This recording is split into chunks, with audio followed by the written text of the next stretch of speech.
ओम शांति। बाबा good morning. आज बाबा के 9 दिसंबर 2023 के महावाक्य हैं।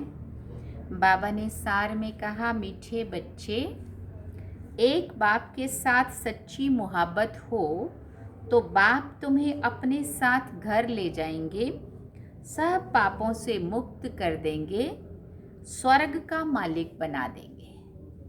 बाबा ने प्रश्न पूछा, अपने आप को खुशी में रखने के लिए कौन सी मुख्य धारणा चाहिए? बाबा ने उत्तर में कहा, खुशी में तभी रह सकेंगे जब अपने आप से रूह रिहान करना आता हो, किसी भी चीज़ में आसक्ति ना हो। कब खुश रह सकेंगे? जब खुशी में तब रह सकते जब अपने आप से रूह रिहान करना आता हो, मन अंदर ही अंदर चिंतन मंथन अपने आप से बात करनी आती हो, किसी भी चीज़ में आसक्ति ना हो, 2 रोटी पेट को मिले बस, ऐसी अनासक्त वृत्ति की धारणा हो, तब हर्षित रहेंगे। ज्ञान का मनन कर स्वयं को हर्षित रखो। ज्ञान का मनन चिंतन करके खुद को खुश रखो। तुम कर्म योगी हो, कर्म करते, घर का काम करते, खाना आदि खाते भी बाप को याद करो। सुदर्शन चक्र बुद्धि में घूमता रहे तो बहुत खुशी रहेगी। और गीत बड़ा प्यारा था, न वो हमसे जुदा होंगे, न उल्फत दिल से निकलेगी, उन्हीं के थे उन्हीं के हैं, उन्हीं पर मर मिटेंगे हम। ओम शांति। मीठे मीठे बच्चों ने गीत सुना। ये है बच्चों की व आत्माओं की अपने परम पिता परमात्मा के साथ रूहानी मोहब्बत। ये रूहानी मोहब्बत सिर्फ तुम ब्राह्मण बच्चों की होती है। तुम अपने को आत्मा निश्चय करते हो, परंतु जब कहते हैं कि आत्मा सो परमात्मा, तो आत्मा किसके साथ मोहब्बत रखे? मोहब्बत होती है बच्चों की बाप के साथ। बाप की मोहब्बत नहीं होती है। अभी तुम समझते हो हम आत्माएं अपने परम पिता परमात्मा के साथ मोहब्बत जोड़ रही हैं। ये मोहब्बत ही तुमको साथ ले जाती है। तुम रूहानी मोहब्बत बाप के साथ रखते हो तो तकलीफ भी सहन करनी पड़ती है। सारी दुनिया, घर के भांति आदि भी सब दुश्मन बन जाते हैं, क्योंकि रास्ता ही अलग होने लगता है। बाबा की श्रीमत का जब भी हमें बाबा की श्रीमत मिलती है तो दुनिया तो अपना वाला चलाएंगी, इसलिए दुश्मन तो बनेंगी। बाबा कहते सारी दुनिया और घर के भांति आदि भी दुश्मन बन जाते हैं, क्योंकि विचार अलग हो जाते हैं। आहार व्यवहार विचार सारा कुछ ही अपना बदल जाता है ना। बच्चों को समझाया है कि पतित पावनी गंगा नहीं है। मनुष्य पावन होने के ख्याल से गंगा व जमुना के तट पर हरिद्वार काशी में जाकर बैठते हैं। मुख्य स्थान ये 2 हैं। कहते हैं, हे पतित पावनी गंगा। अब वो गंगा तो सुनती नहीं है। सुनने वाला एक पतित पावन बाप ही है। अभी तुम उस बाप के सन्मुख बैठे हो। बाप बतला रहे हैं तुम पावन कैसे बनोगे। पानी की गंगा थोड़ी कहती है माम एकम याद करने से तुम्हारे विकर्म विनाश होंगे। बाप कहते हैं मैं प्रतिज्ञा करता हूँ, अगर तुम मुझ बाप को याद करेंगे तो तुम्हारे विकर्म विनाश होंगे। भगवान प्रतिज्ञा कर रहे हैं कि अगर तुम मुझे याद करोगे तो तुम्हारे विकर्म विनाश होंगे। गारंटी देते हैं। गंगा तो गारंटी दे ना सके। जैसे मनुष्य रावण को वर्ष वर्ष जलाते आए हैं ना, परंतु रावण मरता ही नहीं है, वैसे गंगा में स्नान भी जन्म जन्मांतर करते आए हैं, परंतु पतित से पावन कोई बनते ही नहीं है। और अगर बन जाते होते तो बाबा कहते मुझे नहीं आना पड़ता, हे पतित पावन आओ, नहीं बोलते ना। फिर स्नान करने जाते रहते हैं। एक बार पावन बने तो फिर क्यों जाते हैं स्नान करने? कितने मेले लगते हैं। उनको कोई आत्मा परमात्मा का संगम नहीं कहेंगे। वो तो आत्माओं के साथ संगम होता है कुंभ मेले में। भक्ति मार्ग में भीड़ लगती है मेले पर। अभी तुम बाप के साथ बुद्धि योग लगाते हो। तुम जानते हो हम आत्माएं आशिक बनी हैं। आत्मा ही भगवान को याद करती है शरीर द्वारा। बाप कहते मैं भी इस शरीर द्वारा तुमको पढ़ा रहा हूं, इसलिए हमेशा बाबा को याद करते रहो। बाबा कहने से स्वर्ग जरूर याद आएगा और अपना मुक्ति धाम घर भी याद आएगा। मुक्ति को निर्वाण धाम भी कहते हैं। यह है साकारी दुनिया। जब तक आत्माएं यहाँ ना आए तो साकारी दुनिया कैसे बढ़े? आत्माएं निराकारी दुनिया से आती हैं। मनुष्य सृष्टि बढ़ती जाती है। कोई समझते हैं नेचुरल बढ़ती जाती है।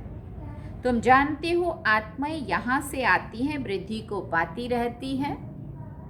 बच्चों को मालूम हुआ है कि स्वीट होम शांति धाम है। अपना मीठा घर क्या है? शांति धाम है। शांति को बहुत लोग पसंद करते हैं। तुम जानते हो शांति धाम तो हमारा स्वीट गॉड फादरली होम है। भारतवासी विलायत से लौटते हैं तो कहते हैं हम अपने स्वीट होम भारत में जाते हैं। जहां जन्म लेते हैं वो देश प्यारा लगता है। कहते हैं हमको स्वीट होम में ले चलो। अच्छा समझो मर जाते हैं, आत्मा तो चली गई। फिर शरीर को यहाँ ले आकर खत्म करते हैं, मतलब मिट्टी में उसमें जला देते हैं। समझते हैं भारत की मिट्टी भारत में ही जाए, ये उनकी भावना रहती है। नेहरू ने शरीर छोड़ा तो उनकी राख देखो कहाँ कहाँ ले गए, खेतों में गिराई। समझते हैं खेती अच्छी होगी, परंतु हर चीज को वो कितना भी मान दें, पुरानी तो जरूर होनी है। कितनी तकलीफ सहन कर रहे हैं, बाप का पता ही नहीं है। तुम बाप को जानकर बाप से वर्षा ले रहे हैं, तो दिल होती है मित्र संबंधियों आदि को भी स्वर्गवासी बनाएं। किसी को तुम कहो स्वर्गवासी बनो तो कहेंगे तुम मारना चाहते हो क्या? क्योंकि स्वर्गवासी बनना मतलब वो यही समझते कि मरने के बाद स्वर्ग में जाते हैं। तो वो अगर हम उनको ये बोलें कि चलो तुम भी स्वर्गवासी बनो, स्वर्ग में चलो, तो वो समझते हैं कि हमें मारना चाहते हैं क्या? तुम बच्चे जानते हो श्रीमत पर हम श्रेष्ठ स्वर्गवासी बन रहे हैं। देह अभिमानी बनने में बड़ी मेहनत लगती है। घड़ी घड़ी देह अभिमान में आकर बाप को भूल जाते हो। अभी तुम सन्मुख बैठे हो, जानते हो हम अपने परम पिता परमात्मा के पास आए हैं। बाबा कहते हैं आगे कभी मिले थे? बाबा पूछते आगे कभी मिले थे? तो झट कहते हैं, क्या कहते हैं? हाँ बाबा 5000 वर्ष पहले भी मिले थे। ये तुम्हारा गुप्त अक्षर है और कोई कॉपी कर ना सके, और नहीं बोल सकता कोई भी ये अक्षर को, क्योंकि ना कल्प का पता है, ना ड्रामा का पता है, ना वो ड्रामा रिपीट हो रहा है, लोगों को थोड़ी ये चीज़ें पता है, इसलिए कोई कॉपी कर नहीं सकता। कल्प पहले भी मिले थे। भले श्री कृष्ण का वेश धारण कर लेते हैं, कहते हैं हम आए हैं स्वर्ग की स्थापना करने, परंतु ये बात कि 5000 वर्ष पहले भी स्वर्ग स्थापन किया था, ये कह ना सके।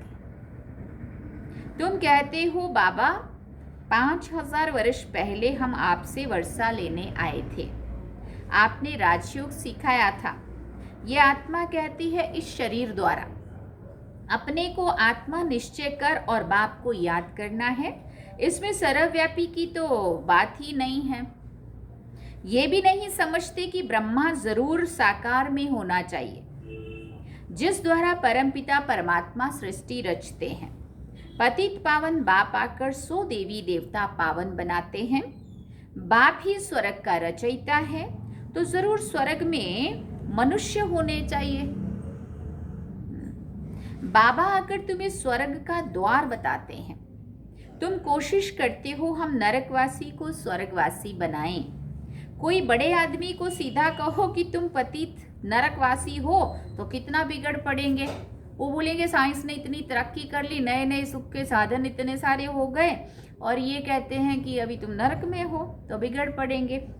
अभी तुम जानते हो हम नरक से निकलकर स्वर्ग में जा रहे हैं। स्वर्ग की परिभाषा ही उन्हों को पता नहीं है।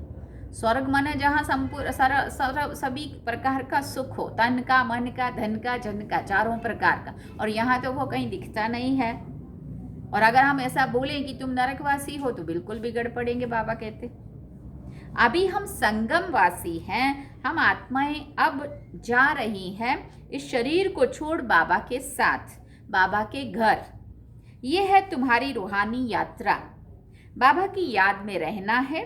समझते हो ये शरीर जहाँ तक रहेगा वहाँ तक यात्रा चालू है। कर्म भी तो करना है ना, कर्म भी तो करना है ना।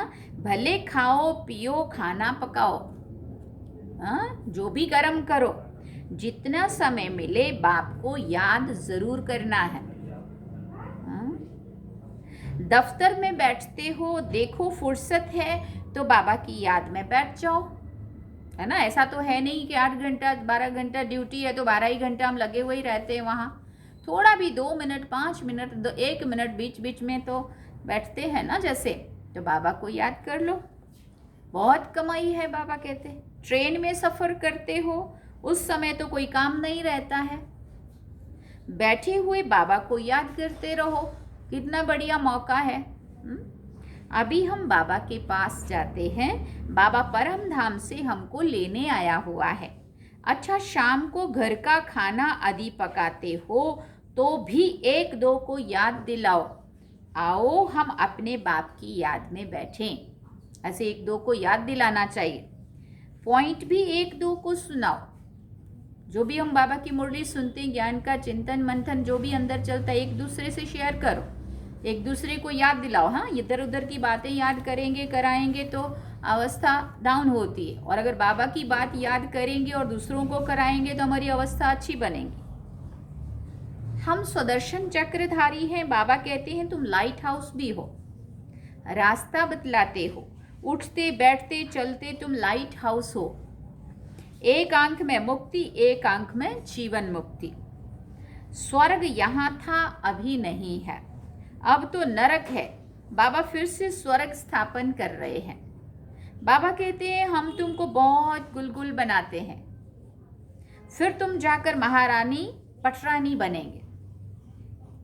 खद्दर की रानी नहीं बनना। बाबा कहते खद्दर की रानी नहीं बनना, तुम्हें 16 कला संपन्न बनना है, ना कि 14 कला।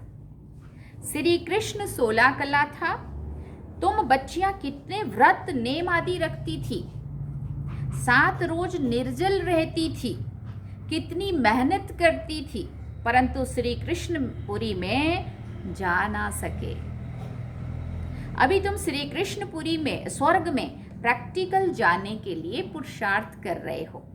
श्री कृष्ण को द्वापर में ले जाने से स्वर्ग का किसी को भी पता नहीं पड़ता है। वास्तव में 7 रोज का अर्थ क्या है सो तुम अभी जानते हो, सिवाय एक बाप के और कोई को याद नहीं करना है। बाकी निर्जल आदि की कोई बात नहीं है। बाबा को याद करने से तुम बाबा के पास चले जाएंगे, फिर बाप फिर स्वर्ग में भेज देंगे। बाबा को याद करेंगे तो तुम स्वर्ग में चले जाएंगे, और फिर वहाँ बाबा कहते बाबा को याद करेंगे तो तुम बाबा के पास चले जाएंगे, और फिर बाबा तुम्हें स्वर्ग में भेज देंगे।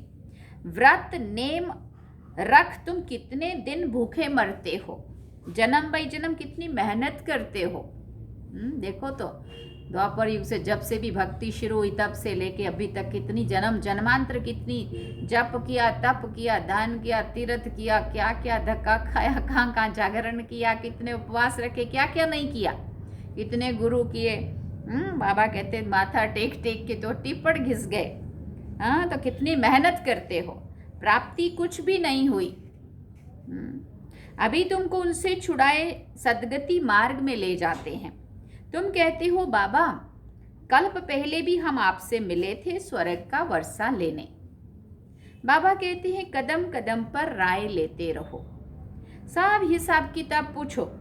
बाबा राय देते रहेंगे, भले तुम अपना धंधा धोरी आदि भी करते रहो, फिर भी बाबा राय देते रहेंगे। देखेंगे ये बहुत धंधे में घुस पड़े हैं तो राय देंगे, क्यों इतना माथा मारते हो, बहुत ही उधर ही उस तरफ ही झुक जाएंगे उस दुनिया में ही। तो फिर बाबा राय देते हैं कि बच्चे बैलेंस रखो, बाबा मिला है और फिर भी हम उधर ही फंसे पड़े हैं, और फिर इधर का कब करेंगे।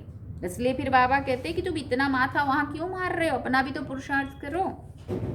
कितना समय तुम जिएंगे, पेट तो 1-2 रोटी मांगता है, उनसे गरीब भी चलते तो साहूकार भी चलते हैं। खाना तो कितना है सबको, और ही साहूकार लोगों को 36 बीमारियां, बीपी बढ़ गया है, तला हुआ नहीं खाना, शुगर बढ़ गई है, मीठा नहीं खाना, फैट बढ़ गया है इसलिए मिल्क वाला प्रोडक्ट नहीं खाना, क्या क्या बंद है ना। सब कुछ है लेकिन खा नहीं सकते, परहेज ही परहेज।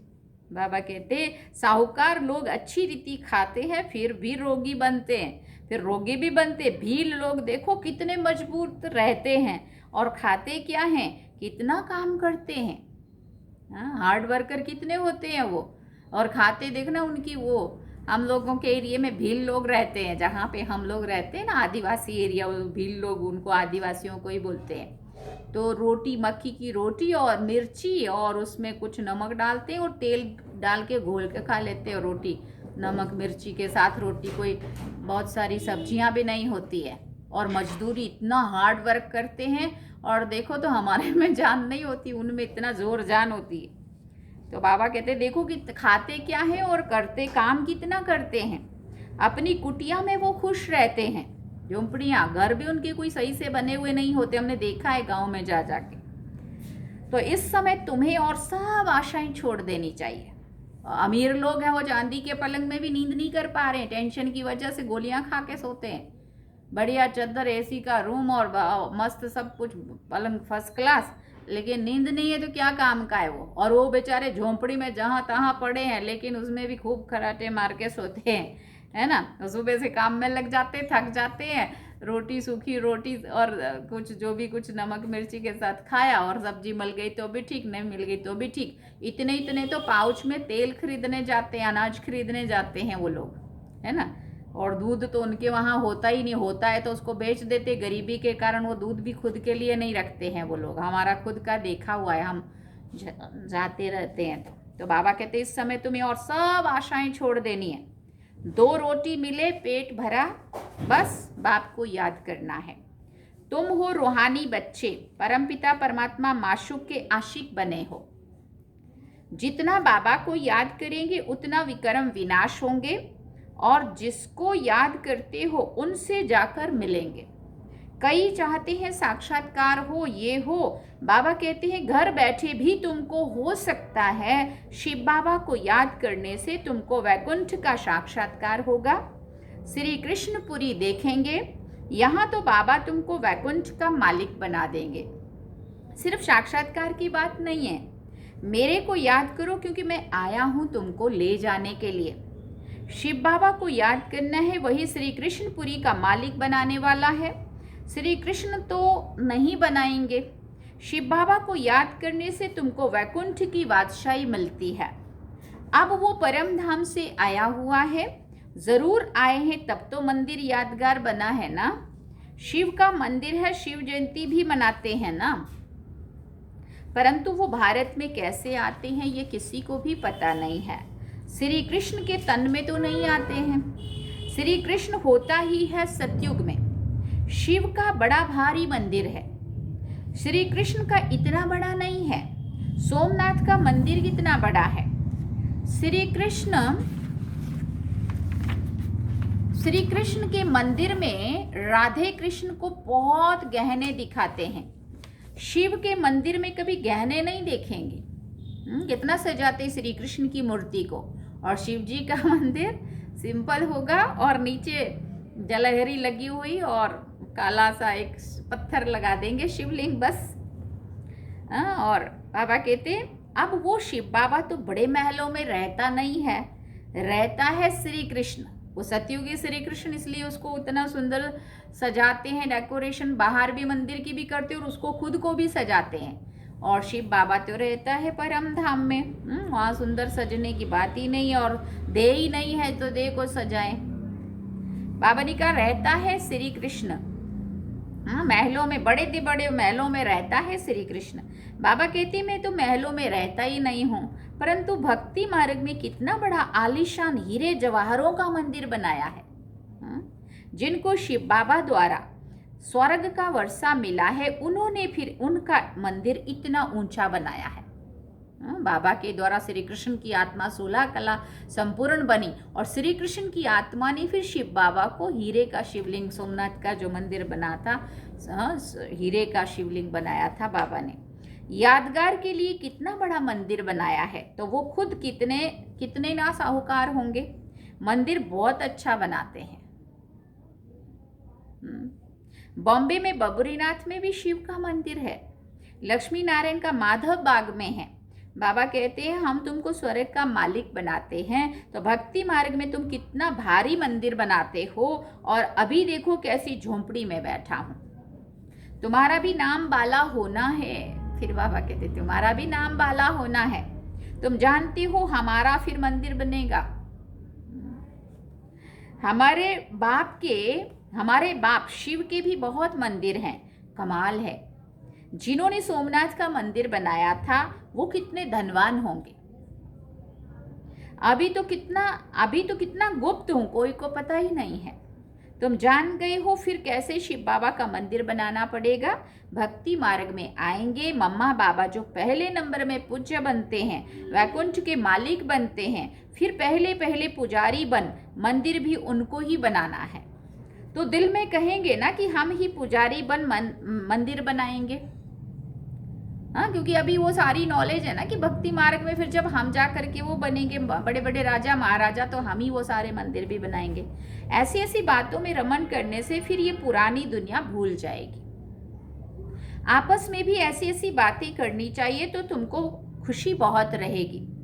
अपने से रूह रिहान करो, सुप्रीम रूह बैठ तुम्हारी रूह को रिझाते हैं, इस ज्ञान से हर्षित बनाते हैं। तुम कहते हो हम कल्प बाद फिर से आए हैं, अनेक बार बाप से मिले हैं, वर्षा पाया है। ऐसे ऐसे आपस में बातें करनी चाहिए। फिर तुम कर्म योगी भी हो, भले घर में खाना आदि पकाओ, खुशी रहेगी। तुम 84 जन्मों की हिस्ट्री ज्योग्राफी को जानते हो। हम अभी ब्राह्मण बने हैं, फिर देवता बन राज्य करेंगे, पुजारी से पूज्य बनेंगे, फिर महल आदि बनाएंगे। अपनी ही हिस्ट्री ज्योग्राफी सुनाते रहो। बाबा कहते हमारी हिस्ट्री ज्योग्राफी चक्र कैसे लगाती है, इसको ही स्वदर्शन चक्रधारी कहा जाता है। तुम तीनों लोकों को जानने वाले हो, ज्ञान का नेत्र तुम्हारा खुला है। ये चक्र याद करने से तुमको बड़ी खुशी रहनी चाहिए। बाप को भी खुशी रहती है। अभी तुम सेवा में उपस्थित हो, तुम सेवाधारियों के मंदिर फिर बाद में भक्ति मार्ग में बनेंगे। अभी मैं तुम बच्चों की सर्विस में आया हूँ, तुमको स्वर्ग का पूरा वर्षा देने आया हूँ। जितना जो पुरुषार्थ करेंगे उस अनुसार स्वर्ग के मालिक बनेंगे। अच्छा, मीठे मीठे सिकिल दे बच्चों प्रति माता पिता बाप दादा का याद प्यार और गुड मॉर्निंग। रूहानी बाप की रूहानी बच्चों को नमस्ते। हम रूहानी बच्चों की रूहानी माता पिता बाप दादा को दिल व जान सिकवा प्रेम से याद प्यार, गुड मॉर्निंग, नमस्ते, थैंक यू बाबा, शुक्रिया बाबा। अवधारणा के लिए मुख्य सार है। पहला पॉइंट, चलते फिरते लाइट हाउस बन सभी को रास्ता बताना है। सब आशाएं छोड़ एक बाप की याद में रहना है, बाप से राय लेते रहना है। दूसरा पॉइंट, ज्ञान की बातों में ही रमण करना है, अपने आप से बातें करनी है। स्वदर्शन चक्र फिराते सदा हर्षित रहना है। स्वदर्शन चक्र फिराते सदा हर्षित रहना है। वरदान में बाबा ने कहा, योग की धूप में आंसुओं की टंकी को सुखाकर, देखो बाबा क्या वरदान दे रहे, योग की धूप में अगर हम योग में रहेंगे तो आंसुओं की टंकी को सुखाकर रोना प्रूफ बनने वाले सुख स्वरूप भव। जितना योग में रहेंगे उतना दुख और रोना सब मिट जाएगा। वो आंसुओं की जो टंकी है वो सूख जाएंगी और सुख स्वरूप बन जाएंगे। कई बच्चे कहते हैं कि फलाना बहुत दुख देता है इसलिए रोना आता है, लेकिन वो देता है, आप लेते क्यों हो?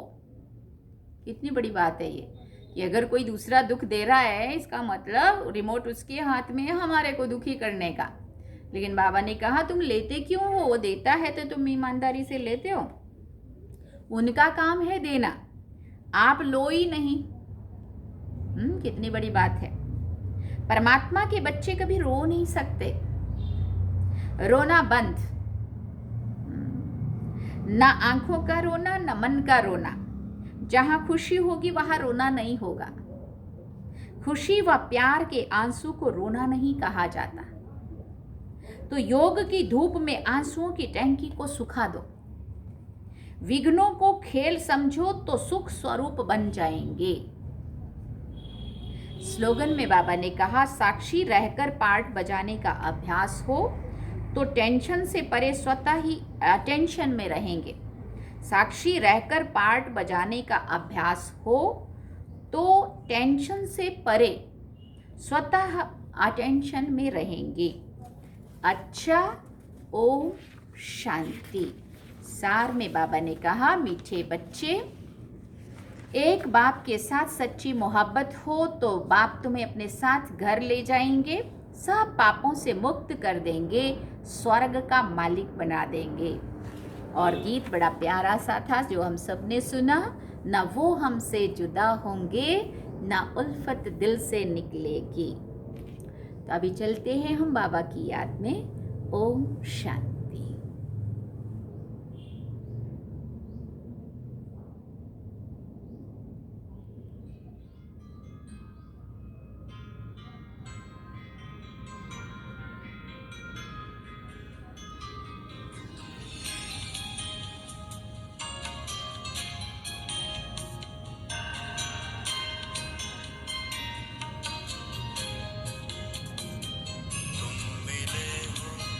जब से मुझे मिला चैन सुहाना है, तुम मिले हो जब से मुझे मिला चैन सुहाना है।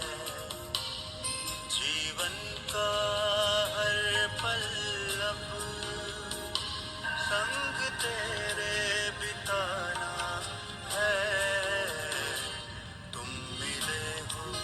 जब से मुझे मिला चैन सुहाना है। तुम मिले हो जब से मुझे मिला चैन सुहाना